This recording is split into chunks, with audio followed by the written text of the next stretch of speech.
¿Qué tal, compañeros? Me da mucho gusto saludarlos nuevamente. Les voy a presentar el video número 3 de nuestra unidad de aprendizaje, procesos constructivos y acabados arquitectónicos.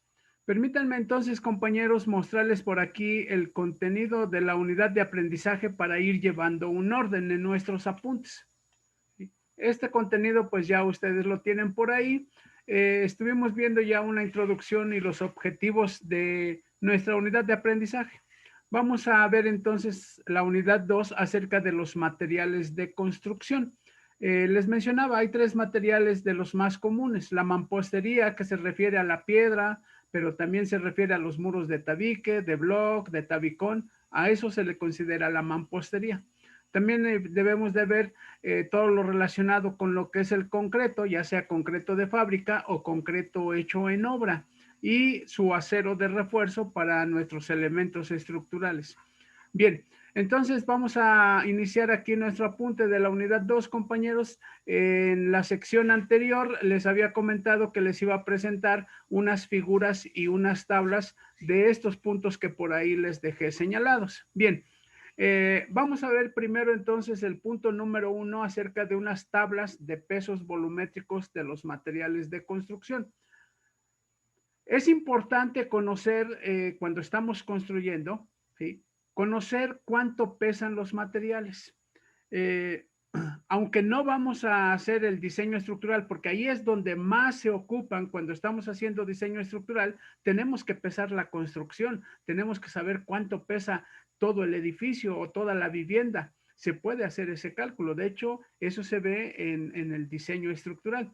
Aquí lo que a mí me interesa mencionarles es cuánto pesan los materiales, porque muchas veces pues, hay que tener ideas cuando estamos construyendo, saber cuánto pesan cada uno de esos materiales. Entonces les voy a presentar una tabla, compañeros, de estos pesos volumétricos. Miren, por aquí está la tabla de los pesos volumétricos de los materiales de construcción. Tengo varios, pero no son todos. Hay muchos, ¿sí?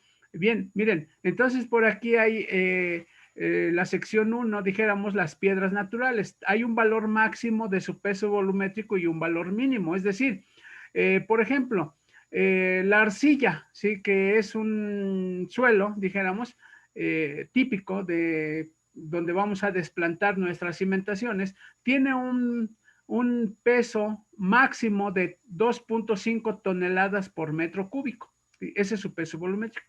Y un mínimo de 1.75 toneladas por metro cúbico. Entonces aquí hay por aquí algunos materiales, compañeros, que ustedes los van a ir leyendo. Ahora que les envié este apunte, son 10 hojas, compañeros. Van a pasar este apunte a su cuaderno, igual como le han estado haciendo. Le toman fotografías y me lo envían como tarea ahí en el grupo de Classroom. Entonces, por aquí hay diferentes materiales. Hay areniscas, hay basaltos, hay granito, ¿sí? Hay mármol. El mármol es pesado, ¿eh? Pesa 2.6 toneladas por metro cúbico. ¿Sí?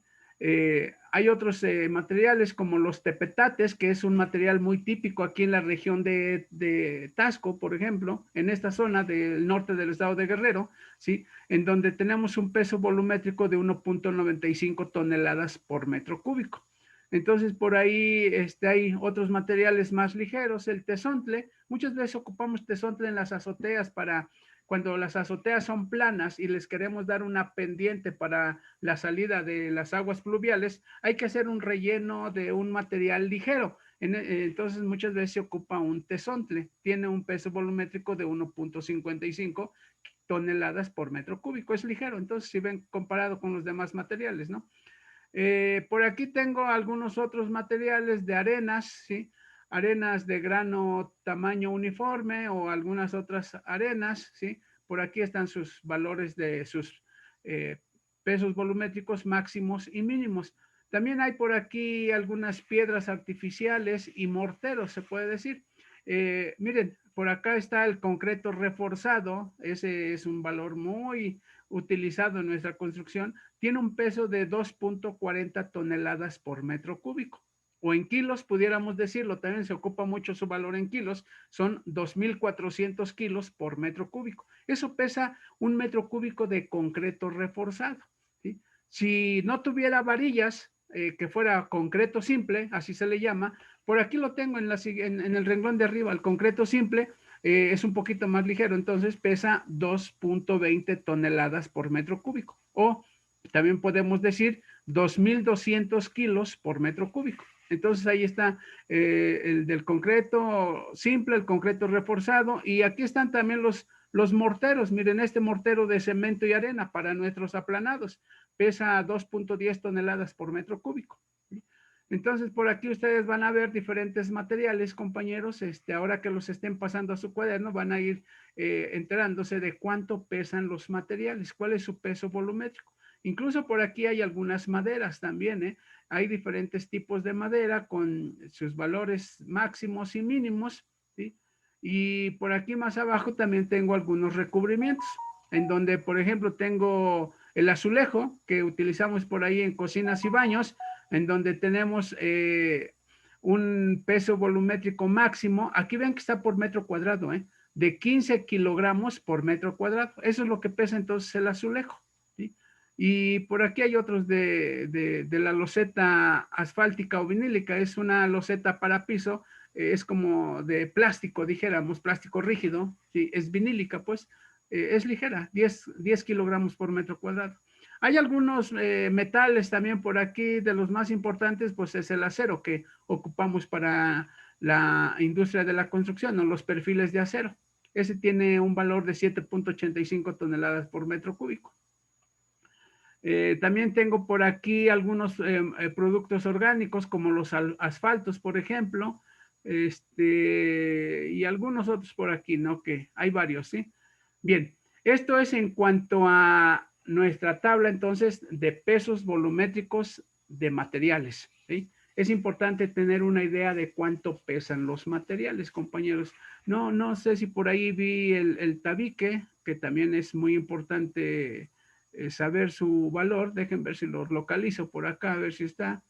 Aquí está, miren. El tabique macizo hecho a mano tiene un peso volumétrico de 1.50 toneladas por metro cúbico o 1.500 kilos por metro cúbico. Entonces, cuando queremos colocar por ahí como si fuera nuestro almacén en alguna losa, queremos colocar algunos millares de tabique, pues hay que tener siempre presente si es conveniente o no es conveniente, ¿no? Cuánto le puedo poner por ahí de carga a las losas, ¿no? Que a veces nos llega el material y por ahí lo acumulamos. Entonces, estos conocimientos para eso nos sirven, compañeros, ¿sí? Bien, hay otra tabla muy importante, el punto número 2, que se refiere a la tabla de las cargas vivas. Recuerden que más atrás habíamos visto que en nuestras estructuras normalmente hay tres tipos de carga: la carga muerta, la carga viva y la carga accidental. La carga muerta pues es el peso de toda la estructura, de las columnas, los muros, las losas, las traves, todo lo que es material, dijéramos, o lo que está permanente se conoce como carga muerta, ¿sí? Y también nuestra estructura también actúa la carga viva, que es el peso de los ocupantes, que pudiéramos ser nosotros en una vivienda, nuestros muebles también, la cama, el ropero, todo eso es carga viva. En una escuela, pues los alumnos y el mobiliario es carga viva. Bien, entonces, esta tabla de carga viva, compañeros, obtuve del reglamento de construcciones. Ahí viene este valor en donde nos dicen cuánto debemos de tomar en cuenta al momento de que estemos haciendo diseño estructural, que es otra materia que ustedes llevan que se llama precisamente diseño estructural. Entonces, por aquí nos están dando algunos valores. Miren, dice el reglamento, esto es de reglamento también. Si es una habitación, ya sea casa habitación, departamentos, viviendas, dormitorios, cuartos de hotel, internados de escuela, cuarteles, cárceles, correccionales, hospitales y similares, si es ese tipo de estructura, entonces la carga viva máxima es esta WM, ¿sí? Esa es la carga viva máxima, y lo que está entre paréntesis es lo que está en kilogramos metro cuadrado. Lo que está el valor de afuera está en kilonewtons metro cuadrado. Tiene dos valores, ¿eh? Aquí hay dos valores. El de arriba, que está sin paréntesis, las unidades son kilonewtons metro cuadrado. Lo que está entre paréntesis, las unidades son kilogramos metro cuadrado. A esas me voy a referir. Entonces, en una habitación, ¿sí? En una casa habitación, por ejemplo, en las losas, ahí es donde se carga, se pone el valor de la carga viva exclusivamente en las losas. El reglamento dice que cuando estemos determinando las cargas, que pongamos 190 kilogramos por metro cuadrado. Con ese valor podemos hacer nuestros cálculos, ¿sí? Y por aquí vienen algunos otros, miren, en oficinas, despachos y laboratorios, la carga máxima son 250 kilos. Hay una columna intermedia que es carga instantánea. Esa es para cuando hacemos combinaciones con sismo también, pero y hay otra que es carga diferida para asentamientos, pero yo me voy a referir a la carga máxima ahorita en esta ocasión nada más, ¿sí? Les voy a hablar de la carga máxima. Entonces, miren, en una escuela, en un aula, se recomienda que la carga viva tenga un valor de 250 kilogramos por metro cuadrado. Esa es la carga que nosotros tendríamos que ponerle a una losa. Entonces, si yo quisiera saber en mi construcción cuánto pesa, digamos, una losa una losa maciza de esas de 10 centímetros de espesor, típicas de nuestras casas, ¿no? Pues tengo que considerar todos sus acabados para determinar la carga muerta y luego le tengo que agregar la carga viva. Si es una habitación, pues le tendría que agregar 190 kilos a cada metro cuadrado, ¿sí? Bien, entonces por aquí, compañeros, está una tabla de cargas vivas que viene en el reglamento de construcciones, ¿sí? Ahí es donde nosotros, cuando hacemos cálculo estructural, aquí tomamos estos valores de las cargas vivas. Ahorita, como les he estado comentando, no vamos a hacer cálculo estructural en esta materia. Para eso está otra materia que llevan actualmente, que se llama diseño estructural. Aquí lo que vamos a hacer nada más es un proceso constructivo, cómo se hacen las cosas. Pero es importante también saber cuánto pesan. Eso sí es importante para tener una idea, porque si voy a ser constructor y voy a estar allá en la obra, pues debo de saber cuántas cargas están actuando para poder tomar a veces algunas decisiones de construcción, ¿no? Bien, entonces por acá están esta tabla de cargas vivas, compañeros. Si gustan, la pueden imprimir y la copian ahí, y la pegan, perdón. La imprimen y la recortan y la pegan en su cuaderno para que no estén pasando todo lo que dice por acá, ¿no? La de arriba, pues esta es más fácil, la de los pesos volumétricos de los materiales, esa pues, sí es más fácil escribir la mano. La de las cargas vivas, pues está un poquito más laboriosa, entonces si quieren la pueden imprimir y la recortan, ¿no? Como gusten, ¿eh? Y si la quieren hacer a mano, pues también. Miren, también les quiero mostrar por aquí un mapa de región sísmica. Eso es bien importante también para conocerlo, para, dijéramos, nosotros que queremos ser constructores, que queremos estar en la obra, pues también es muy importante saber en qué región del país está ubicada esa obra, porque como les estaba diciendo anteriormente, les voy a dar recomendaciones de medidas de elementos estructurales, de zapatas, columnas, castillos, muros, losas, pero de manera muy general.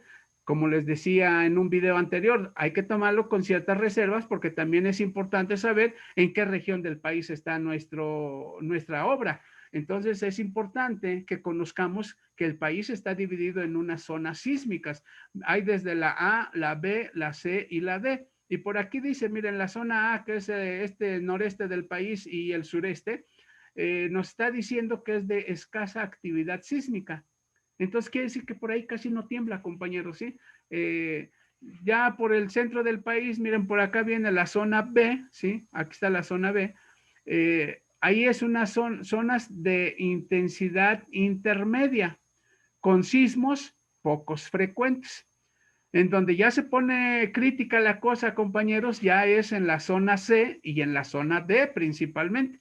En la zona C, que también aquí lo acabo de leer, era la zona B y C, que son zonas de intensidad intermedia con sismos poco frecuentes, y en la zona D, que es por aquí de las costas desde lo que es Chiapas, Oaxaca, Guerrero, Colima y Jalisco, ¿sí? Michoacán también por aquí.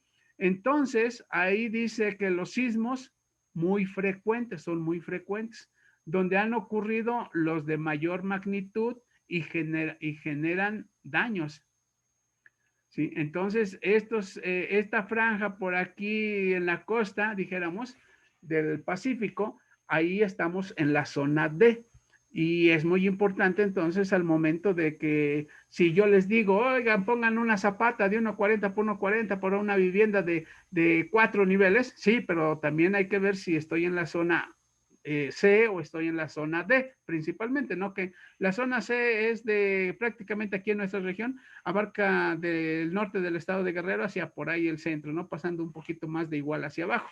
Ya de Chilpancingo hacia abajo, pues ya pudiéramos estar en una zona D, principalmente las costas, ¿no? Entonces, este es un mapa, compañeros, de las zonas sísmicas de nuestro país. Es importante conocerlo, ¿eh? También les quiero mostrar un mapa de la región eólica y dijéramos, ¿y aquí por qué es importante un mapa de viento? Se puede decir, ¿no?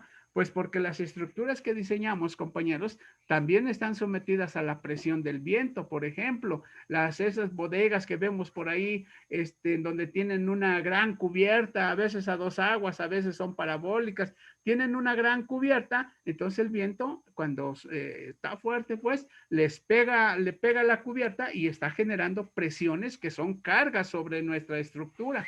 Entonces es importante, nosotros como constructores, queremos ser constructores, como les estoy diciendo, también conocer que dependiendo de dónde esté ubicada la obra, hay ciertas intensidades de viento y hay un mapa de una regionalización de vientos también. Entonces por aquí nos está diciendo, miren, aquí hay un valor que no alcanzo a verlo bien si es 210 o 240 kilómetros por hora. Está más o menos por aquí en este valor, ¿no? Vean el color un poquito verde claro, estaríamos por aquí más o menos 240 kilómetros por hora. Esa es la intensidad de los vientos. Eso me sirve entonces mucho para poder incluirlo en un diseño de las cargas accidentales. Recuerden que cargas accidentales pudieran ser las cargas de sismo o las cargas de viento principalmente, pero hay otras cargas que también pudieran ser accidentales, ¿no? Entonces, compañeros, este es el mapa de la región eólica del país, que también es importante que tengamos conocimiento de ello, ¿no? ¿Qué más les quiero mostrar? También les quiero mostrar cómo es un estudio de mecánica de suelos. Eso también es algo importante en nuestra construcción porque donde vamos a desplantar nuestra estructura, donde vamos a ir a construir nuestra cimentación de los tipos que ya vamos a ver más adelante, ¿no? Cimentaciones superficiales. Ustedes hicieron una investigación de cimentaciones profundas. Yo les voy a hablar de cimentaciones superficiales más adelante, en donde vamos a ver losas de cimentación, zapatas corridas, zapatas aisladas de concreto reforzado o también zapatas corridas de mampostería. Y pues es obvio que la cimentación o toda la estructura pues está apoyada sobre un suelo, ¿no? Y si ustedes ven a su alrededor, compañeros, los suelos no son los mismos en cualquier lugar, ¿eh? Se dijera de cierta manera, un suelo es heterogéneo. Es decir, yo puedo estar aquí en una construcción de un terreno de 200 metros cuadrados y ni siquiera en esta zona, en esta área de 200 metros cuadrados, ni siquiera aquí el terreno es el mismo. Presenta ciertas variaciones. Por un lado puede estar más duro, por otro lado puede estar más blando, ¿no?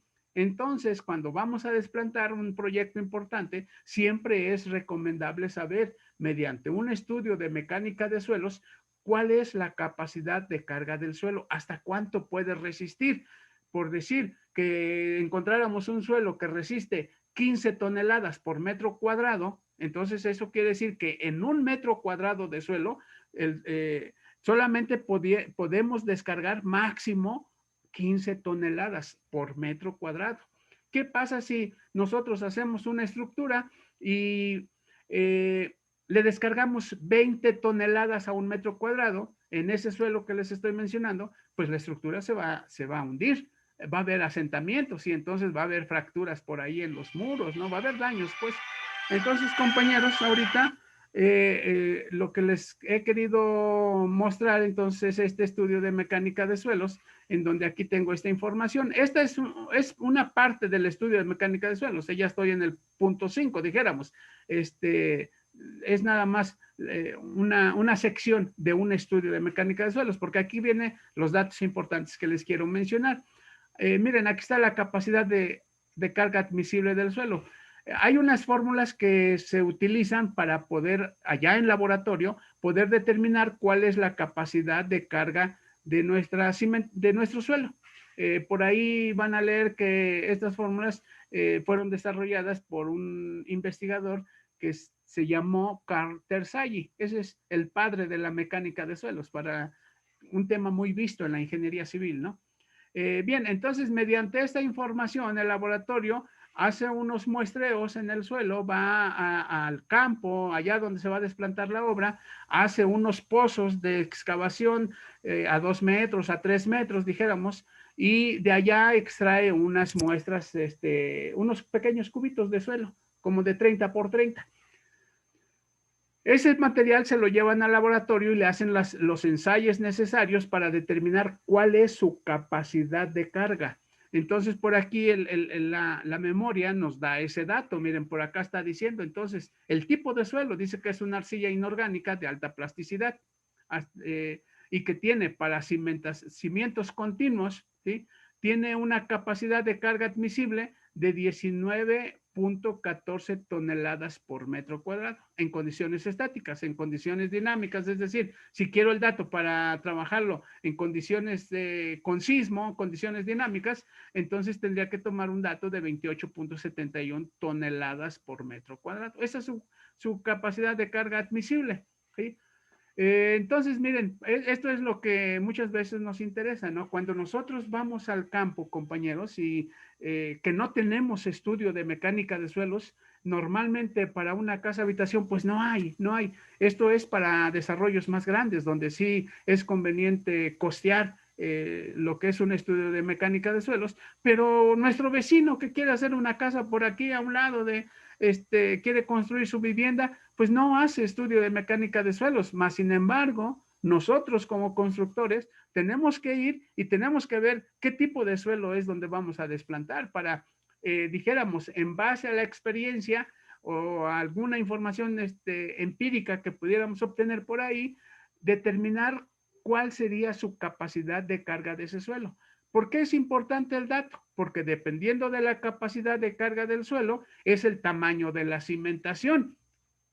Entonces, si tengo una baja capacidad de suelo, digamos 10 toneladas por metro cuadrado, 7 toneladas por metro cuadrado, entonces si voy a poner una zapata aislada, quiere decir que mi zapata tendrá que tener unas medidas más grandes en comparación a una capacidad de carga de suelo como esta que dice aquí de 19 toneladas, entonces la zapata tendría que ser más pequeñita porque el suelo es más macizo, ¿no? Por acá está para cimientos aislados, vean cómo son dos valores diferentes, ¿no?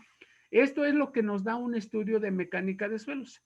Y cuando no lo tenemos, entonces, compañeros, ahora sí que, pues a base de la experiencia, tenemos nosotros que estar por ahí en el campo y a ojo, muchas veces a ojo, tenemos que ver el tipo de suelo y entonces proponer unas medidas de la cimentación, ¿sí? Así más o menos entonces estamos trabajando, compañeros, ¿sí?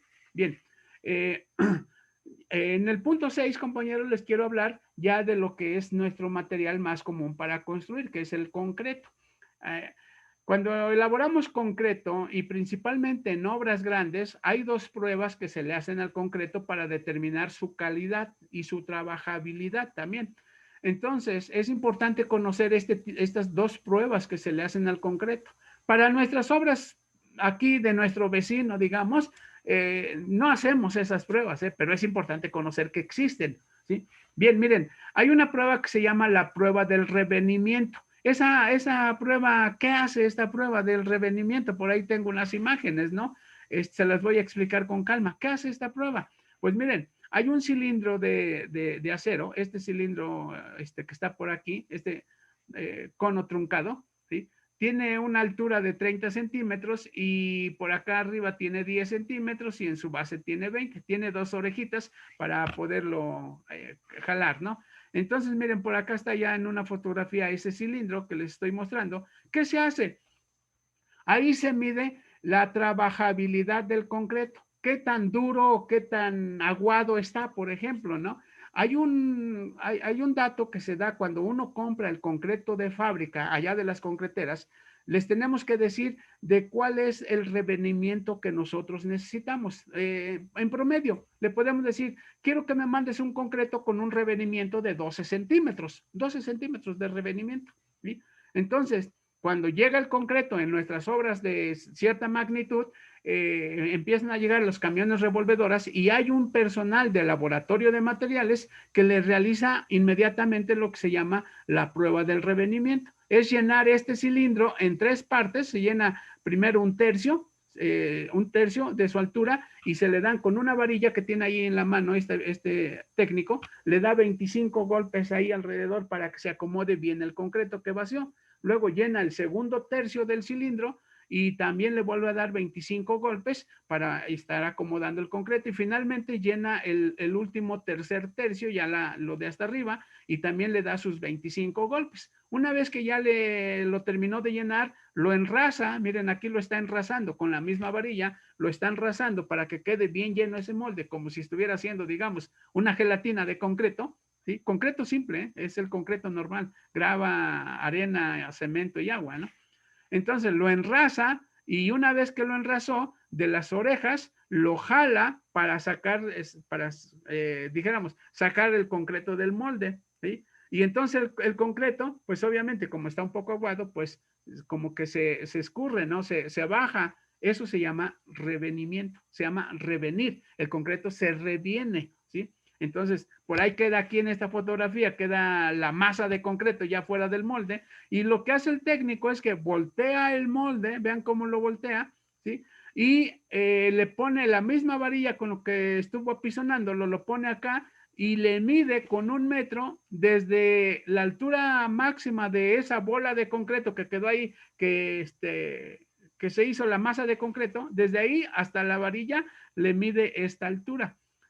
Debe de tener, el concreto debe de tener el revenimiento que nosotros le pedimos a la fábrica, alrededor de los 12 centímetros, más menos 2, así son las especificaciones, ¿no? 12 centímetros. Entonces, vean, él por aquí está midiendo. ¿Qué pasa si el concreto llegó muy duro? Pues casi que va a quedar de la misma forma del molde y probablemente el revenimiento sea muy pequeñito, ¿no? A lo mejor 8 centímetros, 7 centímetros, entonces el concreto está muy duro. ¿Qué significa? Que cuando lo coloquemos en los moldes, ahí de cimbra, de madera, pues no se va a acomodar muy bien porque nos van a quedar a lo mejor hasta muchos huecos porque está muy seco el concreto. En cambio, si le mide y es más de los 12 centímetros que le pedimos, 17, 18 centímetros, entonces significa que el concreto llegó muy aguado porque se desparramó todo, ¿no? Y entonces al medirlo, pues es más alto aquí lo que le está midiendo con la varilla. Y si está muy aguado, ¿qué significa? Que probablemente se pasaron de agua y entonces lo dejaron muy aguado. ¿Y eso en qué le afecta? Pues que ya no va a tener la resistencia que se necesita o que se pidió a la fábrica, que una cierta resistencia que debería de tener el concreto. Y mucha agua afecta la resistencia del concreto, ¿eh? Esto es cuando viene de fábrica, pero cuando nosotros lo hacemos a pala ahí en la obra, que estamos ahí paleando nuestro concreto, hay que tener mucho cuidado, compañeros, porque el trabajador normalmente acostumbra a ponerle agua de más para hacerlo bien aguadito y que no le cueste tanto trabajo estarlo ahí batiendo y que lleva ahí casi que puro atole en sus botes para vaciarlo allá en los moldes de madera, ¿no? Y luego dicen que pues así aguadito para que quede todo bien coladito y que no quede ahuecado y todo eso. Pues sí, pero demasiada agua baja la resistencia del concreto. Entonces nosotros como constructores, como supervisores, que estamos ahí como personal técnico, tenemos que tener mucho cuidado en que no le pongan demasiada agua a nuestro concreto, ¿sí? Entonces esto se logra con una prueba que se llama la prueba del revenimiento. Y hay otra prueba que se le hace también al concreto que se llama la prueba de la resistencia, es decir, el otro dato que les estaba mencionando, que nosotros, por ejemplo, queremos colar una losa una losa de concreto y pedimos que tenga una resistencia de 250 kilogramos por centímetro cuadrado. Así se piden los concretos. En una losa, en columnas, en traves, en la estructura pues de nuestra construcción, el concreto normalmente es de una resistencia de 250 kilogramos sobre centímetro cuadrado. Ya más adelante les voy a explicar bien esto, ¿eh? Entonces, esa prueba de la resistencia, ¿cómo la hacen? Hay otro cilindro también de fierro, de acero, que tiene también de medidas 30 centímetros de alto y un diámetro de 15 centímetros. Ese es el diámetro. Entonces, este cilindro también, cuando llega el concreto, después de la prueba del revenimiento, que dicen, sí pasa el revenimiento, está correcto, está en el rango que le pedimos a la concretera, entonces procedemos a llenar estos cilindros, que también se llenan en tres partes. Primero, se le llena un tercio y también se le dan 25 golpes con la varilla que tienen por ahí. Luego llenan el segundo tercio, repiten el acomodo con la varilla y luego llenan finalmente el tercer tercio. Cuando terminan, igual también lo enrasan el cilindro, lo dejan bien lleno este cilindro, pero ese ya no lo vacían, como acá en el revenimiento, que lo sacan y lo vacían, ¿no? No, aquí ahí lo dejan que frague. Normalmente un día, se puede decir que se haga duro de hoy para mañana. Entonces, pueden sacar diferentes cilindros, ¿no? Dependiendo cuántos necesite uno o cuánto volumen de concreto llegue a la obra. Entonces, uno por ahí va uno sacando esto llenando los cilindros y los deja uno ahí. Al otro día hay que sacarlos del molde. Por aquí tiene sus tornillos para que se abra el molde. Saca uno el cilindro y lo lleva uno a un tanque de fermentación, de curado, un tanque de curado. Es un tanque con agua, así, lo más simple que puede haber, ¿no? Un tanque con agua en donde ahí los sumergen totalmente, ahí los dejan. ¿Cuánto tiempo? Normalmente 28 días a que estén ahí sumergidos en el agua. Y a los 28 días se supone que el concreto ya fraguó, ya endureció y ya está en condiciones de ser llevado a un laboratorio para probar su resistencia. Entonces, a los 28 días sacan el cilindro del tanque de curado y lo llevan a una prensa hidráulica al laboratorio, bien sequecito, bien acomodado, y le aplican una carga por aquí. Hay un reloj que está por acá a un lado, que está marcando más bien la presión de cuántas kilos o cuántas toneladas están descargando sobre el cilindro de concreto. Va a llegar el momento que es tanta la presión que el concreto va a tronar, se va a partir. ¿Sí? En ese momento se detiene aquí la lectura, el reloj, y nos dice cuántas toneladas o cuántos kilos fueron necesarios para poder tronar el cilindro. Eso así se le llama. Hay que ir a tronar los cilindros al laboratorio. Entonces hacen la prueba de carga, le aplican ahí la fuerza con la prensa y el reloj va señalando cuántas toneladas son necesarias hasta el momento en que se rompe. Entonces, ¿cómo determinamos si el concreto tiene la resistencia que le hemos pedido? Miren, por aquí tengo algunos pequeños datos. La sección transversal de nuestro cilindro, es decir, esta sección transversal aquí, este círculo que se ve acá, recuerden que tiene un diámetro de 15 centímetros, entonces el radio tiene 7.5. ¿Cómo conozco el área de esa sección transversal? Pues por la fórmula de pi por radio al cuadrado, ¿no? Entonces pi vale 3.1516, perdón, es 3.1416. Y el radio pues tiene 7.5 centímetros elevados al cuadrado.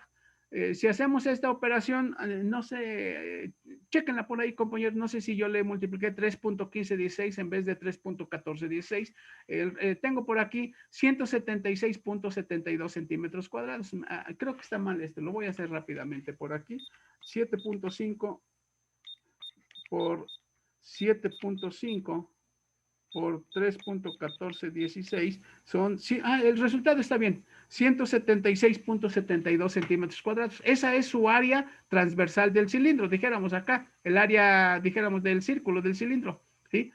Entonces, si yo quiero elaborar un concreto de una resistencia de 250 kilogramos por cada centímetro cuadrado, entonces al multiplicar 250 por los 176 centímetros cuadrados, este cilindro tiene que resistir una carga compresión de un poquito más de 44,000 kilos. A los 44,000 kilos o un poquito más, entonces ese concreto de 250 kilogramos por centímetro cuadrado, en ese momento tiene que tronar.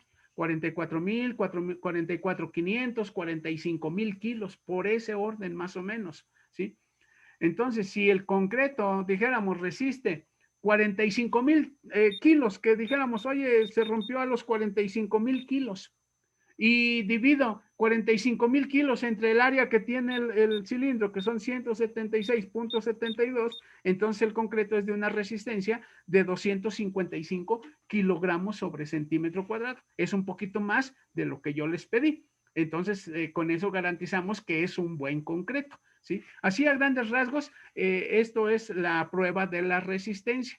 Pero dijéramos, y allá en la obra, en nuestra obra que está por aquí con nuestro vecino, ¿cómo sabemos o cómo debemos de fabricar un concreto de una resistencia de 250 kilogramos sobre centímetro cuadrado? Porque esa es la resistencia recomendada para columnas, para traves, para losas.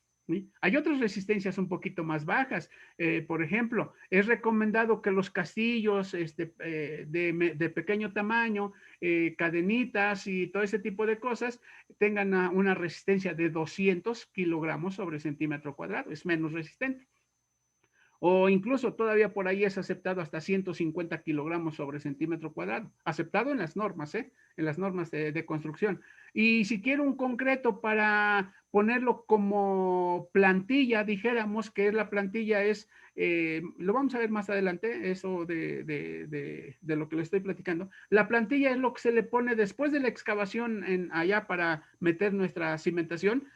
Antes de ir a colocar el acero, hay que ponerle una plantilla de 5 centímetros de concreto para que esté limpia la superficie donde estemos armando todo el acero de la cimentación y también para que se transmitan de mejor manera las cargas, ¿no? Entonces una plantilla de 5 centímetros y se recomienda que ese concreto tenga una resistencia de 100 kilogramos sobre centímetro cuadrado. Muchas veces le decimos concreto pobre, ¿no? Pero no es tan pobre. Resiste 100 kilogramos sobre centímetro cuadrado. El asunto es, ¿y cómo lo preparamos? ¿Cuántos a un bulto de cemento, cuántos botes de arena y cuántos botes de grava le tengo que poner a un bulto de cemento para que me dé una resistencia de 100 kilogramos sobre centímetro cuadrado? O cuánta arena y cuántos grava le tengo que poner a un bulto de cemento para que me dé una resistencia de 200 kilogramos sobre centímetro cuadrado. O que les estoy mostrando, cuántos botes de arena y cuántos botes de grava le tengo que poner a un bulto de cemento para que me dé una resistencia de 250 kilogramos sobre centímetro cuadrado. Entonces es importante que nosotros en la obra sepamos cómo elaborar, cómo dosificar los materiales para poder fabricar nuestros concretos. Ese es el tema entonces, compañeros, del siguiente video. Hasta aquí le dejo el día de hoy con este apunte, compañeros. Son 10 hojas que por ahí las imágenes las pueden imprimir y las recortan para pegarlas ahí en su apunte, en su cuaderno, compañeros. Una vez que hayan pasado todo este apunte, le toman fotografías y me lo envían como tarea ahí en el grupo de Claro. Entonces yo les voy a enviar este archivo también por ahí que les voy a dejar, ¿no? Y ya en un siguiente video, compañeros, les voy a enseñar cómo fabricar el concreto en obra. Es decir, quiero hacer un concreto de 250 kilogramos sobre centímetro cuadrado y entonces a un bulto de cemento, cuántos botes de arena le tengo que poner y cuántos botes de grava. E incluso cuántos botes de agua también. Recuerden que no me debo de pasar de mucha agua. Y así las demás resistencias, ¿no? Las más ocupadas en la construcción es el concreto de una resistencia de 100, 150, 200 y 250 kilogramos sobre centímetro cuadrado. Y entonces nosotros aquí vamos a estar aprendiendo dónde es recomendado utilizar en nuestra construcción el concreto de 100, dónde es recomendado, en qué elemento es recomendado utilizar el de 150, el de 200 y el de 250. Entonces todo eso es lo que vamos a estar aprendiendo aquí, pero en el siguiente video les voy a enseñar cómo preparar diferentes resistencias de concreto. Bien, compañeros, entonces hasta aquí les voy a dejar el día de hoy. Les mando un cordial saludo, pásenla bien, sean felices y nos vemos en el siguiente video.